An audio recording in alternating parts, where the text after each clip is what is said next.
வித்யாவோட வீட்டில் காமிக்கிறாங்க. வித்யாவோட வீட்டில் காலிங் பெல் அடிக்குது. அவங்க போய் கதவை திறந்த உடனே பார்த்தா ரோஹிணி தான் நிற்கிறாங்க. ஏய் நீதானா, வரேன்னு சொல்லவே இல்லை.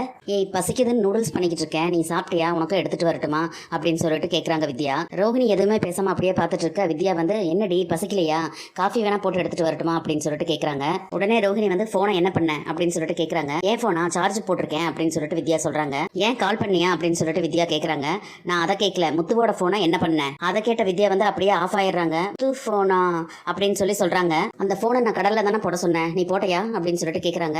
ஆமா அப்படின்னு சொல்லிட்டு வித்யா சொன்னோன்னே எங்க பசிபிக்கா, அட்லாண்டிக்கா இல்ல இந்தியன் ஓஷனா அப்படின்னு சொல்லிட்டு கேட்குறாங்க. உடனே வித்யா இருந்துட்டு என்னடி மேப்ல இருக்கிற கடல் பேரெல்லாம் சொல்லிக்கிட்டு இருக்க, இங்க நம்ம ஊர்ல தான் போட்டேன். நம்ம ஊர்ல இருக்கிற கடல்னா அப்படின்னு சொல்லி ரோஹிணி கேட்குறாங்க. நம்ம பெசன் நகர் பீச்ல தான் போட்டேன் அப்படின்னு சொல்லிட்டு வித்யாவும் சொல்றாங்க. அன்னைக்கு என்கிட்ட மெரினா பீச்னு சொன்னேன் அப்படின்னு சொல்லி ரோஹிணி கேட்கவும் வித்யா வந்து அப்படியா, ஆமா கடல்ல என்ன இருக்கு, எல்லாமே கடல் தானே, நான் தூக்கி ஆழமா போட்டேன், அது இந்நேரத்துக்கு போய் ஸ்ரீலங்காவே சேர்ந்திருக்கும் அப்படின்னு சொல்லி வித்யா சொன்னோன்னே அப்ப நீ நிஜமாவே கடல்ல தான் போட்ட அப்படின்னு சொல்லி ரோஹிணி கேட்கறாங்க. ஆமாண்டி, அதை எதுக்கு இப்ப நீ கேட்கற அப்படின்னு சொல்லிட்டு வித்யா சொல்றாங்க. அதை கேட்ட ரோஹிணி வந்து அப்படியே ஓங்கி அரைஞ்சனா பாத்துக்க அப்படின்னு சொல்லிட்டு கையோங்கிறாங்க வித்யாவை பார்த்து. உடனே வித்யா இருந்துட்டு ஏ என்னடி ஆச்சு அப்படின்னு சொல்லிட்டு கேட்கறாங்க.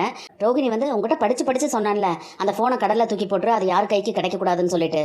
இல்ல ரோஹிணி, நான் கடல்ல தான் அப்படின்னு சொல்லிட்டு சொல்ல வராங்க வித்யா. பொய் சொல்லாத வித்யா, நீ கடல்ல தூக்கி போட்ட போன் எப்படி முத்து கைக்கு போச்சு. உடனே முத்துக்கிட்டியா அப்படின்னு சொல்லிட்டு வித்யா கேட்கறாங்க. உனக்கு தெரியாத மாதிரி நடிக்காத, நீ போனை என்ன பண்ண உண்மையை சொல்லு அப்படின்னு சொல்லிட்டு ரோஹிணி கேட்கறாங்க. அதை கேட்டோன்னா அப்படியே அமைதியாயிடுறாங்க வித்யா. சொல்லுடி அப்படின்னு சொல்லிட்டு ரோஹிணி கத்துறாங்க. உடனே வித்யா வந்து இல்லடி, கடல்ல தூக்கி போடுறதுக்கு தான் போனேன், ஆனா அது வழியில எங்கேயோ மிஸ் ஆயிடுச்சு அப்படின்னு சொல்லிட்டு வித்யா சொல்றாங்க. அப்புறம் எதுக்கு நீ என்கிட்ட கடல்ல போட்டேன்னு சொல்லி சொன்னேன் அப்படின்னு சொல்லிட்டு ரோஹிணி கேட்கவும் நீ கோவப்படுவியோன்னு சொல்லி தான் நான் உங்ககிட்ட அப்படி சொன்னேன் அப்படின்னு சொல்லிட்டு வித்யா சொல்றாங்க. வித்யா உன்ன அப்படின்னு சொல்லிட்டு சே அப்படின்னு சொல்லிட்டு ரோஹிணி வந்து அந்த பக்கம் போறாங்க.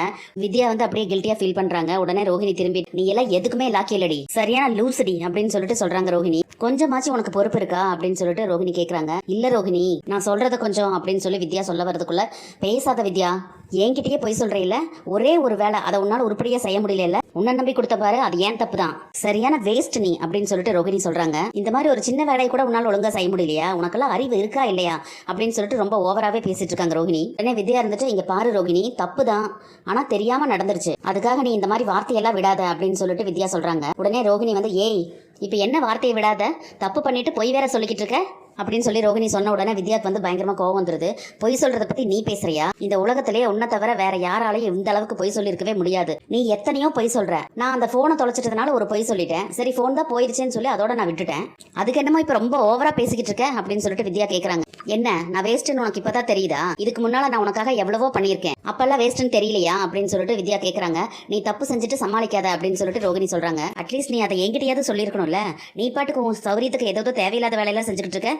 உடனே வித்யா வந்து ஏய் என்னடி நீ என்னமோ என் மாமியார் மாதிரி கேள்வி கேட்டுக்கிட்டு இருக்க, நீ சொல்றதை எல்லாம் செய்யணும்னு சொல்லிட்டு எனக்கு எந்த அவசியமும் கிடையாது, நீ 1000 ஃப்ராடு வேலை பார்த்துக்கிட்டு இருக்க, அதுக்கு நான் எதுக்கு உனக்கு எல்லாம் ஹெல்ப் பண்ணணும் அப்படின்னு சொல்லிட்டு அவங்க கேட்கறாங்க. அதை கேட்ட உடனே ரோஹிணிக்கு வந்து அப்படியே பயங்கர ஷாக் ஆகுது. வேணா வித்யா, என் கோவத்தை அதிகமாக்காத அப்படின்னு சொல்லிட்டு ரோஹிணி சொல்றாங்க. எனக்கும் கோவம் வரும், ஏதோ நான் உன்கிட்ட வேலை பார்க்குற மாதிரி நீ என்னமோ ரொம்ப அதிகாரமா கேள்வி கேட்டுக்கிட்டு இருக்க, நீ கணக்கே இல்லாம தப்பு பண்ணிக்கிட்டு போவ, எல்லாத்துக்கும் நான் உன் கூட நிக்கணுமா, நீ செய்யற பாவத்துல பாதி என் தலையில எடுத்து வச்சிட்டு இருக்க. உடனே ரோஹிணி வந்து இப்ப என்னடி பெருசா பாவத்தை பண்ணிட்டாங்க, என் லைஃபை பத்தி எல்லாம் தெரிஞ்ச நீயே இந்த மாதிரி பேசுற இல்ல, நீ எல்லாம் ஒரு ஃப்ரெண்ட் அடி அப்படின்னு சொல்லிட்டு ரோஹிணி கேக்குறாங்க.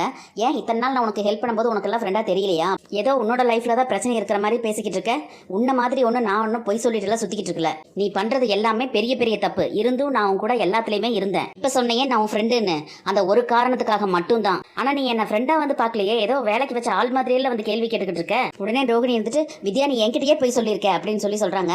இப்ப என்ன பெருசா போய் சொல்லிட்டேன், நான் போனை கடல்ல போடுறதுக்காக தான் எடுத்துட்டு போனேன், அது வழியில மிஸ் ஆயிருச்சு, அதுக்கு நான் என்ன பண்றது, அதுக்கு என்னமா நீ ரொம்ப ஓவரா பேசுற. உடனே ரோஹிணி வந்துட்டு என்னடி இவ்வளவு அசால்ட்டா பேசிக்கிட்டு இருக்க, இது என்னோட லைஃப் பிரச்சனை, இப்ப அந்த போன் முத்துக்கிட்ட போயிருச்சு அப்படின்னு சொல்லி ரோஹிணி கத்துறாங்க. உடனே வித்யா இருந்துட்டு அது உன் பிரச்சனை, அதுக்கு நான் என்ன பண்ண முடியும் அப்படின்னு சொல்லி கேக்குறாங்க. உடனே ரோஹிணி வந்து ஓ இப்ப அது ஏன் பிரச்சனை ஆயிடுச்சுல்ல, பிரிச்சு பேசுற அப்படின்னு சொல்லி வேற கேக்குறாங்க ரோஹிணி. உடனே வித்யா இருந்துட்டு நீ தான் என்ன ஃப்ரெண்டாவே பாக்கலையே, அப்படி பாத்துருந்தா இப்படி எல்லாம் வந்து நீ பேசுவியா நீ அப்படின்னு சொல்லிட்டு வித்யா கேக்குறாங்க. உடனே ரோஹிணி இருந்துட்டு எல்லாமே ஏன் தப்பு தான், எனக்காக என் ஃப்ரெண்டு வித்யா இருக்கா, எனக்காக எதுனாலும் நிப்பா அப்படின்னு சொல்லி நான் நம்பின பாரு, அது ஏன் தப்பு தான், உங்ககிட்ட ஃப்ரெண்ட்ஷிப் வச்சுக்கிட்டதே என்னோட தப்பு தான் அப்படின்னு சொல்லிட்டு ரோஹிணி நன்றி இல்லாம பேசுறாங்க.